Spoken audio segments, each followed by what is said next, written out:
suis ravi de vous retrouver cette semaine pour la suite de notre étude donc dans 2 Samuel chapitre 14. On est donc avec plusieurs personnages. Joab qui va permettre le retour d'Absalom à Jérusalem auprès de David. Et puis donc il y avait cette femme qui était venue avec ce discours et tout un stratagème pour essayer de manipuler et d'orienter la décision du roi. Alors on va relire cette semaine ce texte où nous étions arrêtés. Il n'y avait dans tout Israël aucun homme aussi réputé qu'Absalom pour sa beauté. Depuis la plante du pied jusqu'au sommet de la tête, il ne présentait aucun défaut. Il se rasait chaque année la tête parce que sa chevelure était trop lourde pour lui. Lorsqu'il le faisait, les cheveux de sa tête pesaient environ 2,5 kg d'après la valeur étalon royale. Absalom eut 3 fils ainsi qu'une fille du nom de Tamar. C'était une belle femme. Absalom habita 2 ans à Jérusalem sans être admis dans la présence du roi. Il fit appeler Joab pour l'envoyer vers le roi, mais celui-ci refusa de venir vers lui. Il le fit appeler une 2e fois, et Joab ne voulut pas venir. Absalom dit alors à ses serviteurs, « Voyez le champ de Joab, il est à côté du mien, et il y a de l'orge. Allez y mettre le feu. » Et les serviteurs d'Absalom mirent le feu au champ. Joab se leva et alla trouver Absalom chez lui. Il lui dit, « Pourquoi tes serviteurs ont-ils mis le feu au champ qui m'appartient ?» Absalom répondit à Joab, « Eh bien, je t'avais fait dire de venir ici. Je voulais t'envoyer vers le roi afin que tu lui dises, « Pourquoi suis-je revenu de Guéshur ? Il vaudrait mieux pour moi que j'y sois encore. Je désire maintenant être admis dans la présence du roi, ou si je suis coupable de quelque chose, qu'il me fasse mourir. » Joab alla vers le roi et lui rapporta cela. Le roi appela Absalom, qui vint vers lui et se prosterna le visage contre terre en sa présence. Et le roi embrassa Absalom. Alors, versets 25-26, on voit la beauté d'Absalom. Alors, le texte indique même qu'il ne présentait aucun défaut. Alors c'est beau, ça devait être un très beau jeune homme, c'était bien tout ça, mais est-ce que c'est l'essentiel, les amis? Non, la beauté physique c'est bien, mais ça sert quand même à peu de choses, quoi. Et Proverbe 31-30 nous montre d'ailleurs les limites de la beauté physique.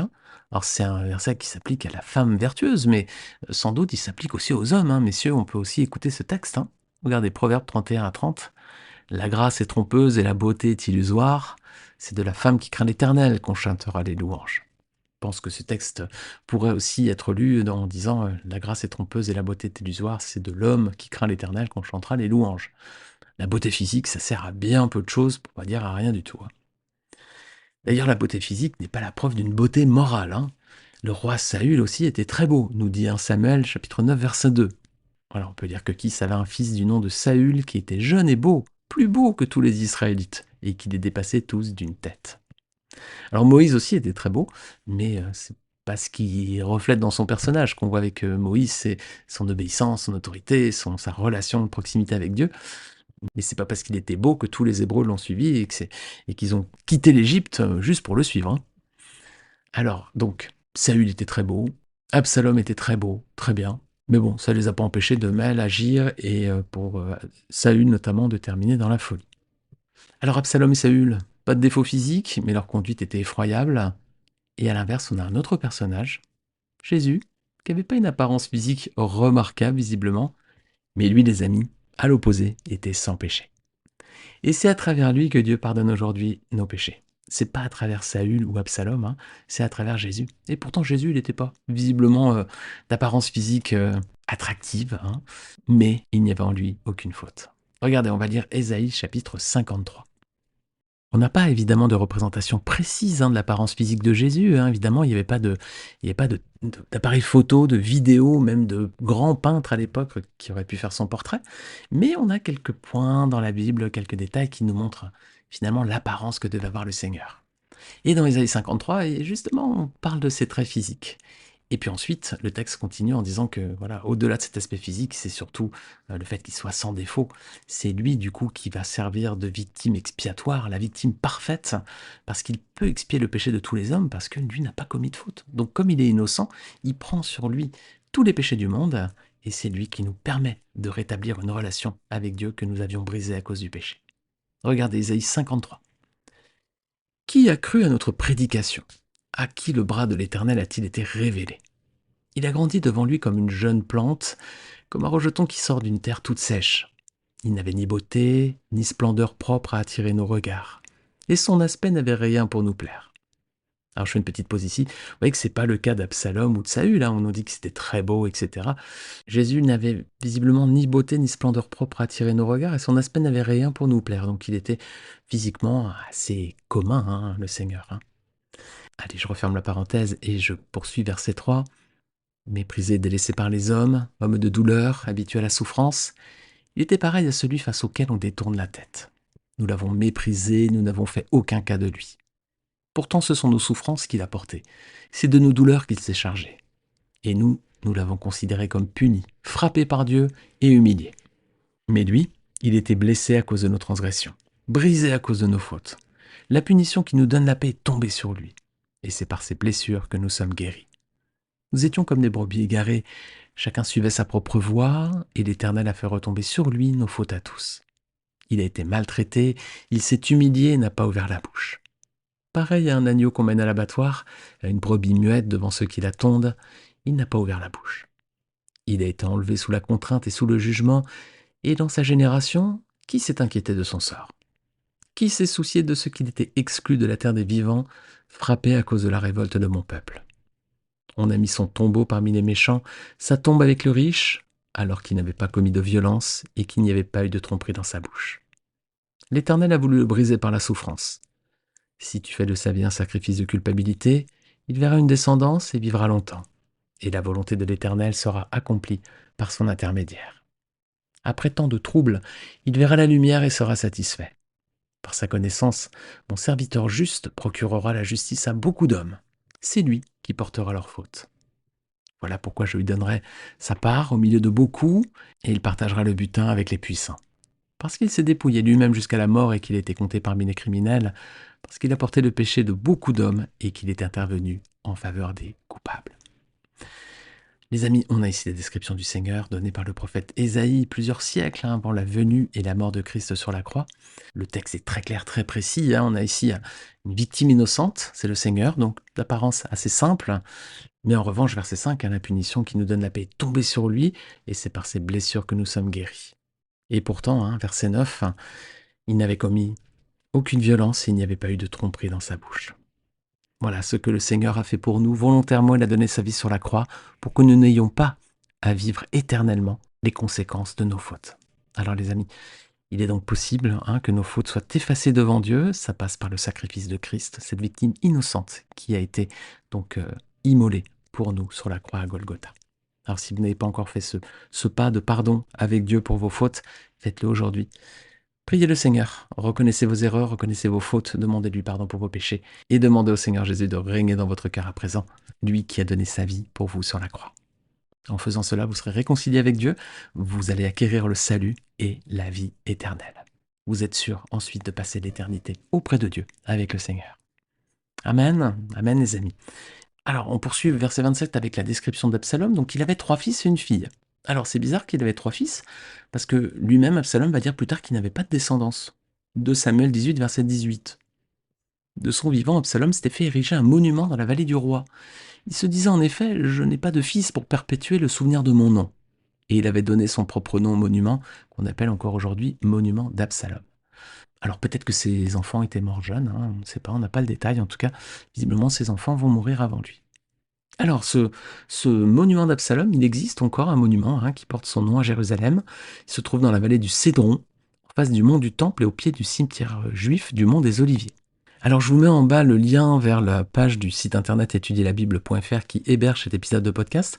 Et je vous ai mis une photo. Voilà, vous allez voir ce monument d'Absalom. Et puis, il y a également une visite virtuelle. Voilà, il y a un site où on peut visiter. Il y a une sorte de 3D. On peut voir le monument. On peut naviguer un petit peu autour. Je vous mets le lien. Voilà, vous cliquez juste en bas. Vous allez pouvoir atterrir sur la page et regarder la visite virtuelle et une photo de ce monument. Alors, Absalom avait 3 fils, donc qui visiblement vont décéder. Et il avait aussi une fille du nom de Tamar. Alors c'est amusant parce que c'était le nom de sa sœur, celle qu'il avait vengée, qui avait été donc agressée par son frère Amnon. Et comme sa sœur Tamar, sa fille aussi est très belle, voilà, les deux étaient très belles visiblement, parce que 2 Samuel 13.1 nous dit aussi que c'est la fille de David, donc sa sœur Tamar était également très jolie. Alors verset 28-29, Absalom maintenant va vivre 2 ans à Jérusalem sans voir son père le roi David. Bon, c'est ce qu'avait décidé David, mais Absalom va perdre patience. Alors, il va faire appeler Joab à 2 reprises, mais Joab ne vient pas. Alors d'ailleurs, on ne comprend pas pourquoi Joab ne vient pas. Pourtant, visiblement, c'est lui qui avait fait revenir Absalom à Jérusalem. Il espérait sans doute qu'Absalom prenne la succession de David, et donc il aurait une place de choix, vu que Absalom lui serait finalement débiteur. Et là, on ne comprend pas pourquoi il vient pas. Alors, peut-être que Joab craignait la réaction de David, peut-être que David avait donné des consignes, ou alors il craignait d'être trop proche d'Absalom, d'en faire un peu trop. Donc, peut-être pour l'instant, il préférait garder sa position auprès de David. Bon, il n'y a pas de détails ici, mais peut-être que c'est ce qu'on peut imaginer. Alors, verset 30, Absalom prend une décision radicale et folle. Qu'est-ce qu'il fait?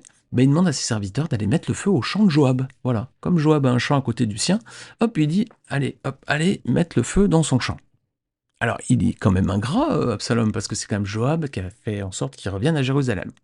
Bon, mais comme il n'est pas très content d'être de retour à Jérusalem et ne pas voir son père, du coup, Absalom, voilà, il prend cette décision, il envoie ses serviteurs faire brûler son champ. Alors, qu'est-ce que font ses serviteurs? Ils y vont, sans contester, hop, ils vont aller mettre le feu. Alors, ils ne contestent pas, c'est quand même étonnant. Et rappelez-vous, ils avaient agi de la même façon lorsqu'Absalom leur avait demandé de tuer son frère Amnon. Hop là, ils n'avaient même pas dit pourquoi tu veux le tuer, mais t'es sûr, raisonne-toi, c'est ton frère et tout. Non, hop, il leur avait donné un ordre, hop, il l'avait exécuté. Et là encore, il leur donne un ordre, hop, il exécute. Il n'y a personne qui lève la main en disant c'est Joab quand même, on va essayer d'aller le rechercher, en disant on va insister et tout. Non, allez hop. Ils étaient quand même très dévoués, ces serviteurs-là. Il avait vraiment beaucoup d'autorité sur eux. Ou alors il était peut-être très dur et il le craignait peut-être, on ne sait pas. Alors, versets 31 à 32, bien sûr, la réaction de Joab est immédiate. Il vient tout de suite auprès de Absalom, et puis il lui dit « Pourquoi tes serviteurs ont-ils mis le feu au champ qui m'appartient ?» Alors, calmement, Absalom lui explique qu'au fait, c'était pour s'assurer qu'il vienne auprès de lui, vu qu'il l'a fait appeler 2 fois et qu'il n'est pas venu. Donc voilà, mais voilà, le but, c'est qu'il veut l'envoyer vers David pour être admis en sa présence. Alors, Absalom, il fait même du chantage, verset 32, regarde, et il dit pourquoi suis-je revenu de Guéchur? Il faudrait mieux pour moi que j'y sois encore. Je désire maintenant être admis dans la présence du roi. Ou si je suis coupable de quelque chose, qui me fasse mourir. Absalom bluffe, visiblement, il essaie de faire croire qu'il est innocent, là, qu'il est irréprochable. On a envie de dire, voyons. Alors, Joab, c'était l'allié d'Absalom au début. Maintenant, il devient son ennemi. Absalom devient l'ennemi de Joab. Alors, ça va créer, cet incident-là va créer un précédent entre les deux hommes. Et Joab va lui faire payer très cher dans l'avenir. Il va lui faire payer très très cher. On va le voir bientôt. Alors, verset 33, Joab accepte d'aller voir David. Il va plaider sa cause pour lui devant le roi. Et de nouveau, David va accepter la proposition de Joab. Le roi David semblait quand même faire preuve d'un certain manque d'autorité devant Joab. Il lui cédait quand même beaucoup de choses. Alors Absalom retrouve son père, Absalom s'incline devant lui et son père l'embrasse. Bon, qu'est-ce qu'on peut dire, les amis, qu'est-ce qu'on peut dire de ces retrouvailles? On peut se demander, encore une fois, pourquoi David ne lui fait pas de reproches. Il pourrait lui demander des comptes, la violence faite à sa fille Tamar, le meurtre de son fils Amnon, voilà. Pourquoi est-ce que David ne conduit pas Absalom à demander pardon pour ses fautes? C'est quand même le rôle du père, quand même, non? Par rapport à ses enfants, au-delà d'être le roi d'Israël, mais c'est quand même un père avec son fils, là.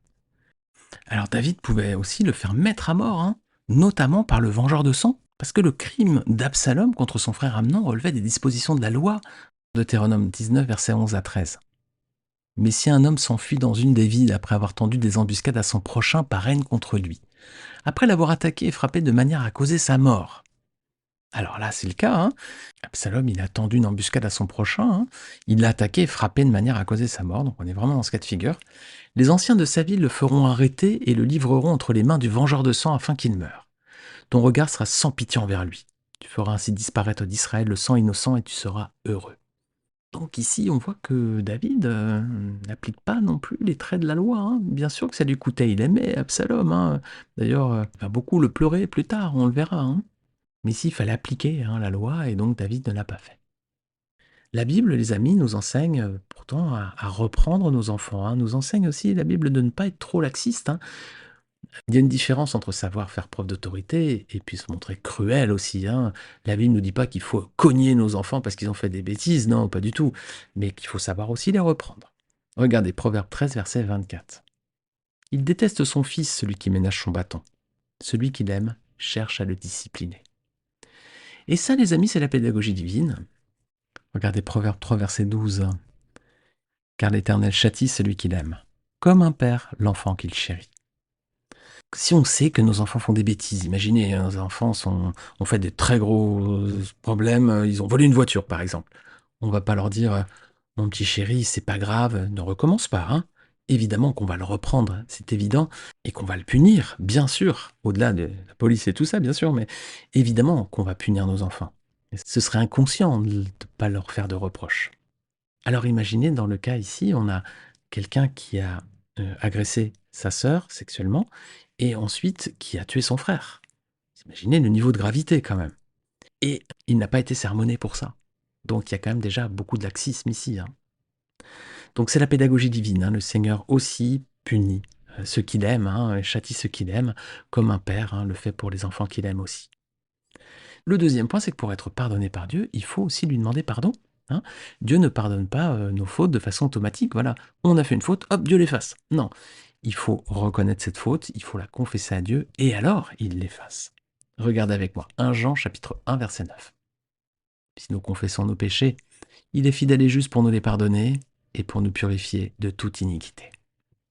Alors les amis, si vous avez commis des péchés, et vous en avez commis, et comme moi, bien sûr, si vous n'avez pas encore confessé vos péchés à Dieu, c'est le moment de le faire, allez-y, confessez-lui vos péchés, confiez-lui vos fautes, le Seigneur est fidèle et juste pour vous les pardonner, et pour vous purifier ensuite de toute iniquité. Alors ne restez pas avec le poids de vos fautes, de votre passé ou de votre présent sur les épaules, ne restez pas chargé avec tout cela, le Seigneur peut aussi vous les effacer et vous donner une vie nouvelle ensuite. Donc demandez à Dieu le pardon de vos fautes et faites la paix avec lui en acceptant son Fils Jésus-Christ comme Seigneur de votre vie. Amen les amis, Amen. Alors David a fait preuve d'une faiblesse coupable à l'égard de son fils Absalom, il ne l'a pas confronté à sa faute, il ne l'a pas repris, et ça va avoir une conséquence tragique. C'est de renforcer le mépris que va avoir Absalom à l'égard de son père. Et c'est ce qu'on va voir la semaine prochaine. J'ai hâte de vous retrouver pour le prochain épisode. Je vous souhaite une très bonne semaine, que le Seigneur vous bénisse et je vous dis à très vite. Ciao, ciao.